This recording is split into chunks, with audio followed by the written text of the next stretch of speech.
ഉദാഹരണത്തിന് 70ാമത്തെ വയസ്സിൽ പുതിയൊരു ലാംഗ്വേജ് പഠിക്കാൻ ശ്രമിക്കുന്ന ഒരാളുടെ ലോങ് എവിറ്റി, ആ ആയുസ് അതുകൊണ്ട് തന്നെ കൂടുമെന്നാണ് പറയുന്നത്.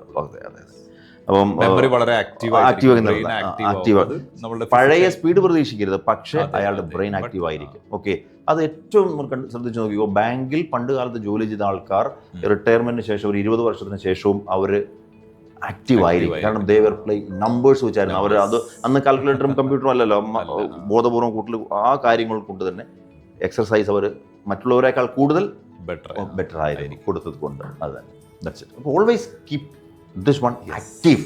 തീർച്ചയായിട്ടും അതൊരു നല്ലൊരു ടിപ്പാണ്. കാരണം ഇപ്പോഴത്തെ ഏറ്റവും വലിയ പ്രശ്നം തന്നെ എന്താണ്, ഒരുപാട് ഡിസ്ട്രാക്ഷൻസ് ഉള്ള വേൾഡാണ്, എസ്പെഷ്യലി മൊബൈൽ, മറ്റു പല കാര്യങ്ങൾ. ആൾക്കാർക്ക് ഒരിക്കലും ഒരു സെൽഫായിട്ട് തിങ്ക് ചെയ്ത് ഒരു എന്താ പറയുക, ഒരു പ്രസന്റിൽ ജീവിക്കുക എന്നുള്ളത് പോസിബിൾ അല്ലാത്ത രീതിയിലാണ്.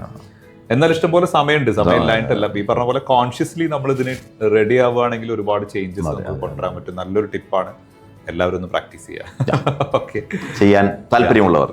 അതെ തീർച്ചയായിട്ടും.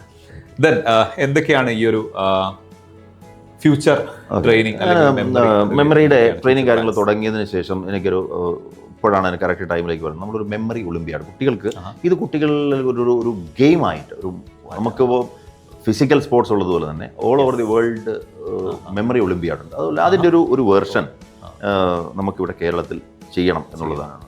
അതിന് സാധ്യമായ രീതിയിൽ നമ്മളൊരു ശ്രമം നടത്തിക്കൊണ്ടിരിക്കുകയാണ്. ഇഫ് പോസിബിൾ നമ്മളത് ഉടനെ ലോഞ്ച് ചെയ്യും. അതാണ് നമ്മൾ ചെയ്യാൻ ആഗ്രഹിക്കുന്നത്. അടിപൊളി വിഷയം.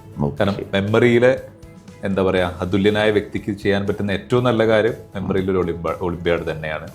അതിൽ നല്ല എന്താ പറയുക, കേരള ലെവലിലും ഇന്റർനാഷണൽ ലെവലിലൊക്കെ എത്താൻ നല്ല രീതിയിൽ സാധിക്കട്ടെ എന്നും കൂടെ ആശംസിക്കുന്നു. എന്തായാലും നല്ലൊരു ടോക്ക് ഷോ ആയിരുന്നു, അടിപൊളിയായിരുന്നു. ഒരുപാട് നമ്മൾ കണ്ടിരിക്കുന്ന ആൾക്കാർക്കും ഒരുപാട് ഇൻസൈറ്റുകൾ കിട്ടിയിട്ടുണ്ടാവും എന്നുള്ള 100% ഉറപ്പിക്കാൻ പറ്റുന്ന ഒരു ടോക്ക് ഷോ തന്നെ ആയിരുന്നു, യാതൊരു സംശയമില്ല. എന്തായാലും thank you very much Jojo Kanjirakkadan. Thank you very much.